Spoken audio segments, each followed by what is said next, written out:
Amerika Serikat menambah kekuatan di Timur Tengah dengan mengirimkan 2.500 marinir ke Timur Tengah. Unit ini dikenal fleksibel dan mampu menjalankan berbagai jenis operasi militer, mulai dari evakuasi massal, operasi amfibi dari kapal ke darat, hingga serangan dan penggerbekan khusus. Apakah artinya Amerika Serikat siap menggelar operasi darat di Iran? Dan apakah perang darat bisa membuat konflik ini berakhir dengan cepat? Kami akan membahasnya bersama dengan pakar hukum internasional Universitas Indonesia, Bapak Hikmahanto Juwana, dan juga ada pakar strategi Pusat Pengkajian dan Penerapan Angkatan Udara sekaligus alumni USR War College, Marsma TNI Purnawirawan Agung Sasongko Jati yang sudah hadir di studio. Bapak-bapak, selamat petang semua. Selamat petang. Baik, saya ingin ke Pak Agung terlebih dahulu. Pak Agung, bahwa yang menarik pada akhirnya Amerika Serikat memperkuat barisan di Timur Tengah dengan mengirimkan 2.500 marinir. Apa maknanya, Pak Agung? Itu adalah emergency power projeksi atau proyeksi kekuatan darurat. Kenapa? Karena kita tahu bahwa 2 hari yang lalu, tanggal 13 pagi subuh, dalam langkah serangan untuk menyerang sasaran di Iran, itu beberapa pesawat dari F-35 dan F-15E dari Amerika dan Israel sudah siap untuk air refueling di atas Al-Anhar, Irak. Tetapi ada masalah terjadi, yaitu pesawat tanker mereka, salah satu pesawat itu mengalami glitch, kemudian berbelok tiba-tiba menghantam pesawat yang lain, sehingga pesawat yang dia jatuh dan meledak, kemudian yang pesawat lain itu terpotong vertical stabilizer sehingga harus mendarat darurat. Jadi ada 2 pesawat tanker yang tidak bisa dioperasikan. Nah, itu menyebabkan kacau balau itu semuanya. Akhirnya serangan pada pagi itu dibatalkan.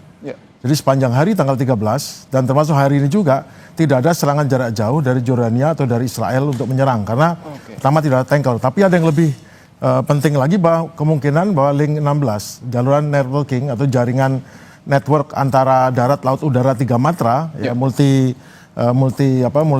surface network, ini mengalami kemungkinan disusupi oleh cyber dari Iran, sehingga terjadi hal seperti itu. Makanya tidak ada yang berani naik sampai link 16 ini dicek apa betul ada masalah itu. Nah, karena itu tidak ada serangan, dan sekarang serangan hanya bisa jarak jauh. Tapi jarak jauh kan terbatas. Pembom B2 atau B21 atau B5 terbatas, dan jadi tidak bisa forward projection dari pesawat tempur ke Iran. Terputus. Jadi 2 hari ini, hari kemarin dan sekarang terputus. Nah, sekarang yang dibutuhkan adalah bagaimana solusinya. Centcom hari ini minta sama Hegseth, Menteri Perangnya Amerika itu, untuk mengizinkan mengirim. Kenapa?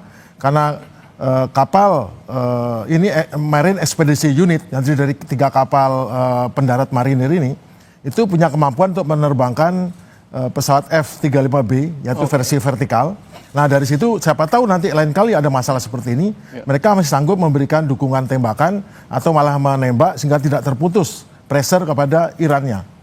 Jadi setiap hari biasa mengebom, menyerang, sekarang tiba-tiba sepi. Nah, ini kan makanya mereka kirim, karena mereka sadar bahwa ternyata dengan semua pangkalan di Timur Tengah sudah tidak bisa digunakan, hanya bisa dari Jordania dan dari Israel, maka mereka perlu alternatif, yaitu ini. Loh, ada pertanyaan, kemana ini armada Abraham Lincoln itu mundur. Dia mundur, sudah sekian lama di situ, mereka perlu mundur untuk isi bahan bakar, untuk pesawat, kemudian menambah lagi persenjataannya, dan itu tidak bisa mendekat karena mereka harus jauh. Dan itu yang terjadi sekarang, mereka perlu alternatif untuk pengerahan pesawat udara dari dekat, dan juga ada pasukan yang bisa digunakan untuk mendukung hal-hal seperti ada emergency, dan juga bisa untuk melindungi pangkalan-pangkalan di timur dari serbuan darat. Baik. Saya ingin ke Pak Hikmahanto Juwana. Pak Hikmahanto, bahwa kita tahu ada USS Tripoli yang kemudian didorong untuk mendekat ke Timur Tengah, termasuk juga pengiriman 2.500 marinir dari Amerika Serikat menuju Timur Tengah. Anda memaknainya, apakah Amerika Serikat ini sudah mulai memberikan sinyal-sinyal dalam tanda kutip ketakutan terkait dengan serangan masif Iran? Ya, yang pasti adalah pasukan darat ini memang dibutuhkan untuk bisa memenangkan perang. Meskipun pertanyaannya adalah menang menurut versi Amerika Serikat apa? Apakah memastikan bahwa pengembangan senjata nuklir dan pengembangan uranium ini tempat atau lokasinya itu betul-betul dikuasai oleh Amerika Serikat melalui pasukan daratnya, atau dalam konteks memastikan agar pemimpin-pemimpin yang selama ini dianggap menggerakkan pasukan Iran itu bisa ditangkap, kemudian proses berikutnya mungkin ditawan begitu ya. Atau yang ketiga adalah pasukan ini harus melakukan penangkapan dan kemudian juga melakukan serangan terhadap mereka-mereka yang mengendalikan drone-drone. Nah, kita tidak tahu ini persisnya apa, tetapi kita tahu bahwa memang Amerika Serikat sudah ditanya kapan akan mengirim pasukan darat. Karena kalau misalnya serangan udara itu memang bisa melemahkan kemampuan militer, tetapi kemampuan militer dari Iran, tetapi menjadi pertanyaan adalah apakah memang benar-benar bisa menguasai theater of war di darat. Nah, ini yang mungkin Amerika Serikat sudah mulai, tetapi ini juga mereka mendapat juga semacam keberatan dari publik dari Amerika Serikat karena mereka tidak mau prajurit-prajuritnya tewas untuk tujuan yang tidak jelas, begitu ya. Ini yang sering kali di media di Amerika yang saya lihat seperti itu. Baik, tentu pertanyaannya ketika Amerika Serikat telah mendekatkan ataupun menambah USS Tripoli termasuk juga mengirimkan 2.500 marinir ke Timur Tengah, kemana arah perang ini akan bermuara? Betulkah perang darat akan pecah? Kita akan bahas lengkapnya bersama dengan Pak Agung dan Pak Hikmanto. Setelah jeda tetaplah bersama kami di Kompas Petang.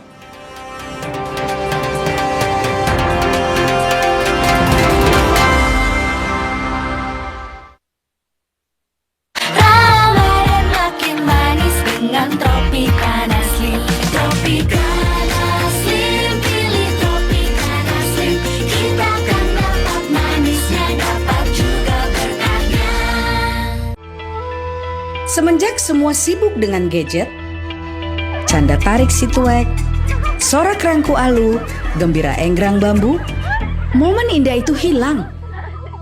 Hei, sirup kurnia nih! Tapi yang takkan pernah hilang, nikmat es sirup kurnia. Mengembalikan rasa rindu, kegembiraan, kebersamaan dan kehangatan. Kapanpun, dimanapun, nikmatnya selalu ada. Sirup kurnia untuk Indonesia. Semua warna mengalir ke satu tempat. Rumah, tempat ternyaman untuk kembali pulang di setiap Ramadan. Temukan kehangatan warna Ramadan bersama Nippon Paint. Keserakahan menjadi bencana. Nakula dan Sadewa mengembalikan kedamaian. Marjan rayakan hari kemenangan.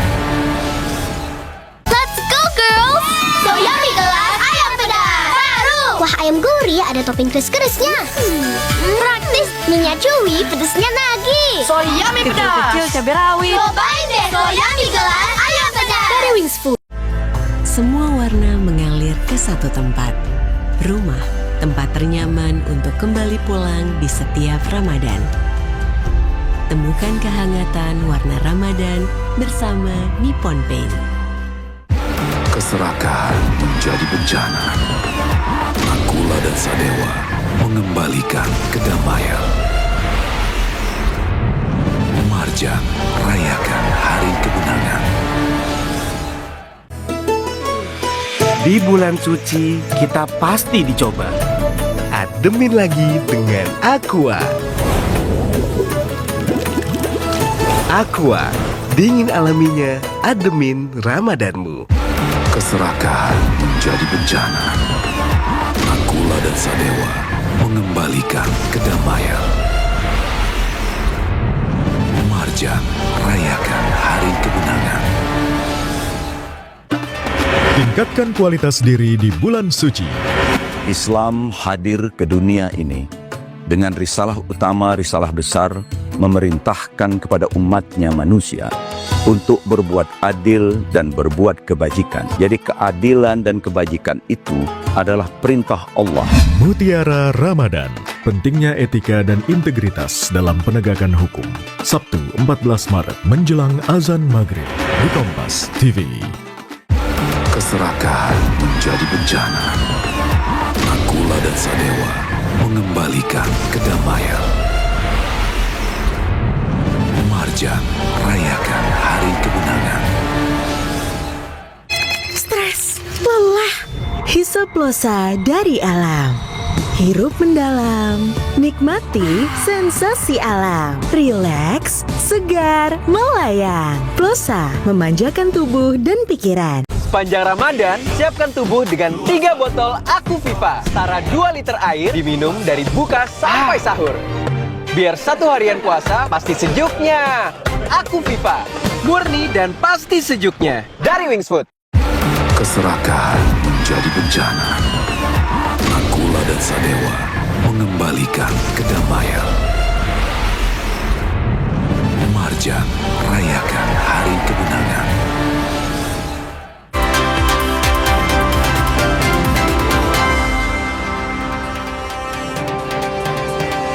Dan masih bersama dengan pakar hukum internasional UI, Bapak Hikmahanto Juwana, dan juga pakar strategi Pusat Pengkajian dan Penerapan Angkatan Udara sekaligus alumni US Air War College, Marsma TNI Purnawirawan Agung Sasongko Jati. Saya ingin ke Pak Agung bahwa kita melihat Amerika Serikat sudah mengirimkan pasukan tambahan.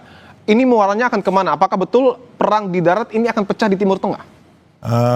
Menurut saya jauh ya. Kalau untuk perang darat itu Amerika harus mengerahkan 500 juta orang kira-kira untuk 500 juta orang? Ya, dan pasukannya daratnya Amerika jumlahnya segitu juga sekarang. Oke. Ditambah marinir sekitar 100.000 ya tetap tidak cukup. Namun saya percaya bahwa ini terkait dengan ucapan Donald Trump yang mengatakan bahwa akan berbuat sesuatu dengan pulau Kark. Pulau Kark itu adalah pulau tempat penyaluran bahan bakar minyak yang setiap hari sanggup menyalurkan 7 juta barel. Ya. Dan Amerika pun tidak mau menghancurkan ini, karena apa? Kalau dihancurkan nanti malah harga minyak naik, rugi semua. Dan Iran pun juga tidak. Nah, kemungkinan dia akan mengancam rebut itu, mendatangkan tim ini ada 2 fungsi. Satu untuk mengancam, bahwa saya akan rebut itu, ya tentu tidak mudah ngerebutnya, dan juga menyiapkan pasukan marinir yang di mana yang pasukan yang di Timur Tengah sekarang sudah berantakan semua, ada minimal ada pasukan segar ya di lepas pantai ya, bisa siap dikirim menggunakan helikopter atau pesawat short take off landing Osprey ya untuk mendarat di sana untuk merebut pulau Kark ataupun apapun misinya. Tapi yang penting lagi adalah pesawatnya, karena USS Tripoli ini sanggup untuk menerbangkan F-35B. Yaitu pesawat F-35 tapi dia bisa take off vertikal dan ini bisa mensuplai kalaupun ada gerakan darat untuk umpamanya ke arah pantai untuk mengambil tumpuan pantai atau merebut sesuatu atau menghancurkan sesuatu, itu bisa disupport dari atas. Artinya yang masih akan terjadi adalah serangan ataupun perang melalui jalur udara. Tetap US Tripoli itu akan memiliki air superiority lokal. Untuk apa? Mensupport pasukannya ini kalau dia harus menyerang sesuatu, misalnya pulau Kark ya, pulau yang tadi itu yang dengan dari atas dia bisa melindungi. Nah, karena apa? Karena sekarang tidak mungkin mengandalkan pesawat tempur dari negara Arab karena jelas nggak mau. Dan pesawat tempur yang lain terbangnya dari Jordania dan dari Israel yang 1.500 km. Yang harus menggunakan tanker dan tankernya bermasalah. Bermasalahnya mungkin karena trouble biasa atau mungkin juga karena gangguan pada link 16 yang berhasil disusupi oleh cybernya Iran. Jadi ini adalah alternatif untuk memberikan option untuk melakukan sesuatu di di daerah sekitar Selat Hormuz ya, yang mana dengan adanya kapal Indo Marine ini, kapal Indo helikopter dan kaliber F-35 ini bisa menggantikan fungsi gugus tugas kapal Indo Abraham Lincoln yang setelah menjauh karena sudah mungkin perbaikan logistik, dan dia bisa memberikan ada air power yang siap di dekat situ. Minimal jaraknya tidak 1.500 km dari situ, dari Israel dan dari Jordania. Tapi kira-kira ya hanya 700 di luar batas tembakan daripada rudal jelajah atau rudal anti kapalnya Iran. Baik. Saya ingin ke Pak Hikmahanto bahwa selain soal militer yang kemudian dikirimkan oleh Amerika Serikat, kita tahu juga bahwa Iran telah menggerebek ya salah satu ataupun beberapa mata-mata yang kemudian diduga terafiliasi Amerika Serikat dan juga Israel. Menurut Anda Pak Hikmahanto, seberapa masif sebenarnya pergerakan intelijen dari Amerika Serikat dan Israel ini di Timur Tengah, khususnya di Iran? Ya, sebenarnya sangat masif ya, dan bahkan ini mungkin sudah dilakukan oleh pihak Israel dan Amerika Serikat untuk menyebar intelijen mereka sebelum perang ini. Mungkin pada saat adanya protes-protes dari rakyat Iran ke pemerintahannya. Jadi tujuannya satu, bagaimana merubah rakyat Iran yang tadinya mendukung mungkin pemerintahannya untuk kemudian secara masif melakukan perlawanan, dan kemudian juga Garda Revolusi dicoba untuk dipengaruhi agar mereka mau membelot, dan tentunya juga memastikan titik-titik yang patut untuk dilakukan serangan oleh pihak Amerika maupun Israel. Nah, kehadiran dari marinir yang 2.500 ini sekali lagi kita masih belum jelas betul apakah memang masuk ke Iran atau mereka akan beroperasi untuk memastikan pembukaan Selat Hormuz, artinya akan ada perlawanan katakanlah di kapal-kapal yang digunakan oleh Iran dalam menyerang kapal-kapal yang ada akan berlalu lalang di Selat Hormuz. Juga mungkin juga bahwa mereka marinir ini akan menjaga keamanan dari kedutaan besar Amerika di negara-negara Teluk, ya. Kita tidak tahu. Nah, ini yang sekali lagi kita masih belum jelas. Tapi kalau misalnya memang masuk ke Iran, itu yang Menteri Luar Negeri Iran sudah mengatakan kita akan sambut. Ya, kita akan sambut pasukan Amerika Serikat kalau misalnya mereka masuk Iran. Nah, sekali lagi kalau misalnya pasukan darat yang masuk ini tentu bagi pasukan Amerika ini menjadi tantangan karena belum tentu mereka tahu apa kondisi lapangan di Iran itu seperti apa, apalagi mereka ini kan dari Okinawa gitu ya. Apakah mereka sudah melakukan simulasi dan lain sebagainya, dan apa yang jadi tujuan dari keberadaan mereka di Iran kalau misalnya memang ke Iran, itu yang kita belum tahu secara jelas seperti itu. Saya ingin ke Pak Agung bahwa tadi sudah dibahas soal pergerakan ataupun operasi intelijen yang kemudian dimiliki oleh kedua negara. Sebenarnya untuk Iran maupun Amerika Serikat dan Israel, ini operasi intelijen ini seberapa kuat, Pak Agung?